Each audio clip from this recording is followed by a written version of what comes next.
नमस्कार मंडळी. तर मी आज आले आहे नाशिकला. आत्ता सकाळचे वाजले आहेत 9 आणि आम्ही ठीक 9 वाजता नाशिकच्या जुन्या CVSला उतरलो आहे. तर बघू शकता गर्दी खूप आहे. हा व्हिडिओ तुमच्यापर्यंत उशिरा पोचला. तर आम्ही लगातार 4 तासापासून प्रवास करत होतो नाशिकला येण्यासाठी.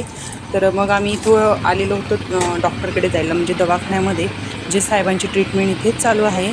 पण लगातार 4 तास बसल्यामुळे साहेब म्हणले की आपला दवाखाना जवळ आहे, आपण जरा पायीच जाऊया, कारण बसून बसून ते जाम झालेले आहेत आणि त्याच्यामुळे आम्ही पायीच चालण्याचं ठरवलं. तर इथे आम्ही दवाखान्यात साहेबांना आणलेलं आहे. त्यांना आहे मानेचा त्रास आहे. त्यांची 2 नंबरची आणि 3 नंबर 2 नंबरची आणि 4 नंबरची जी मणक्यातली गादी ती सरकली असल्यामुळे त्यांना मानेचा खूप प्रचंड त्रास आहे. तर 1 वर्षापूर्वी इथेच आम्ही ज्या डॉक्टरांकडे जातो आहे तिथे त्यांच्या मज्जातंतूच्या नसला प्रॉब्लेम झाला होता त्या गाद्या सरकल्यामुळे. त्याचं एक आम्ही लेझरद्वारे थोडं छोटं ऑपरेशन केलेलं होतं. तर आम्ही इथे आता चालत चालत हॉस्पिटलच्या ग्राउंड फ्लोअरला आलेलो आहोत. तिथं आता लिफ्ट बघूया. लिफ्टवरती होती ती आता ग्राउंड फ्लोअरला बोलवली. इथे लिफ्ट येऊन गेलेली आहे. आम्ही लिफ्टमध्ये गेलो आणि आम्हाला जायचं आहे 3ऱ्या फ्लोअरवर. तर इथे आम्ही 3ऱ्या फ्लोअरला आलो आहे जिथे हे डॉक्टर आहेत. तर ह्या डॉक्टरांचं नाव आहे विशाल गुंजाळ आणि ह्या दवाखान्याचं नाव आहे नाशिक पेन केअर सेंटर.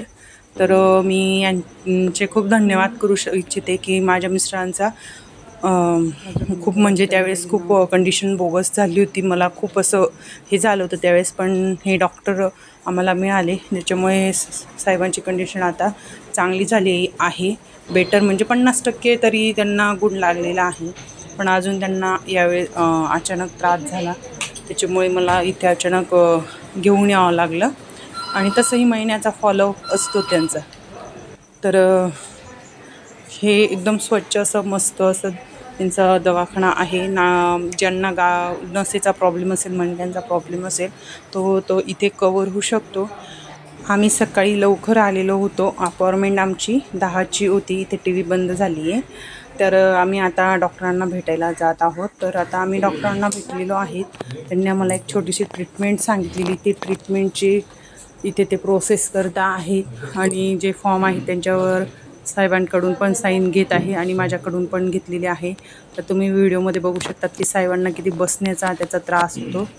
तर आजारपण हे कोणालाच नको. खूप छान सगळ्या गोष्टी व्यवस्थित होत्या. होतकरू माणूस होता आणि त्यांना असं त्रास लागला.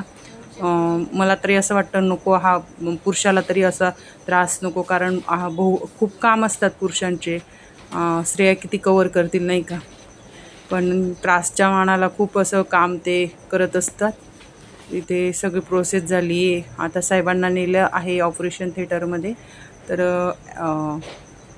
आणि मी इथे बसलेली आहे. तर मला बसून बसून इतके विचार चालतात की कधी हा त्रास बंद होईल, की हा त्रास परत वाढवा काही व्हायला नको. खूप त्रास होत असतो, रात्र रात्र झोपत नाही. आता बाहेर आणलेले आहे त्यांना आणि त्यांनी थोडा आराम करायला लावला आहे 1-1.5 तास. तर आता मी इथे बसली आहे. मला प्रचंड कसंच होतं आहे की म्हणजे काही सांगू पण शकत नाही मी काय त्रास कसं हे झालं आहे. तर इथे विचार, भविष्याचा विचार, मुलांचा विचार आणि त्यात यांच्या तब्येतीचा विचार कसं होईल आमचं, माझ्या मुलांचं पुढे यांचं. इतका पैसा खर्चून तरी थोडा त्रास कमी व्हायला पाहिजे इतकंच मला वाटतं. आत्ता आम्ही वाजले आहेत 4 वाजता आम्ही आलो आहोत शालीमारला आणि शालीमारला आलो मुलांना कपडे घ्यायला, पण पावसाची थोडी लगबग, पाऊसच यायला लागला. आता शालीमारला आलो आहोत. नाशिकमध्ये आलो आणि शालीमारला आलो नाही असं होत नाही. शालीमारमध्ये खूप छानपैकी मस्त स्वस्त दरात आणि मस्त कपडे पण भेटतात, त्याच्यामुळे शालीमारला येतो. आत्ता आम्ही आलेलो आहोत लगेच बस स्टँडला, म्हणजे CBSला. आणि गर्दी तर भरपूर होती. गर्दी तर जेमतेम जागा सांभाळली, कारण साहेबांसाठी जागा सांभाळणे खूप गरजेचं होतं. आणि बघा ट्रॉफिक खूप जाम आहे आणि बसमध्ये पण खूप प्रमाणात गर्दी आहे. आणि आत्ता सध्या बसमध्ये खूप गर्दी असते आणि लगातार आम्ही आता 5 वाजता बसलो होतो बसमध्ये. तर ही ट्रॉफिक आम्हाला ओझरपर्यंत होती आणि कमीत कमी 6:30 वाजता आम्ही ट्रॉफिकमधनं निघालो आणि आमची गाडी रस्त्याला लागली. तर आता मला असं वाटतंय आता 6:30 झालेले आहेत आणि मला घरी जात जात 12 वाजणार आहेत, कारण पाऊस पण खूप चालू आहे आणि बसमध्ये पण खूप प्रमाणात गर्दी आहे त्याच्यामुळे. तर फ्रेंड्स, माझा हा व्हिडिओ तुम्ही कुठून बघत आहात आणि तुमच्याकडे कुठल्या डॉक्टरांचा नंबर असेल तर मला कमेंट्समध्ये नक्की सांगा.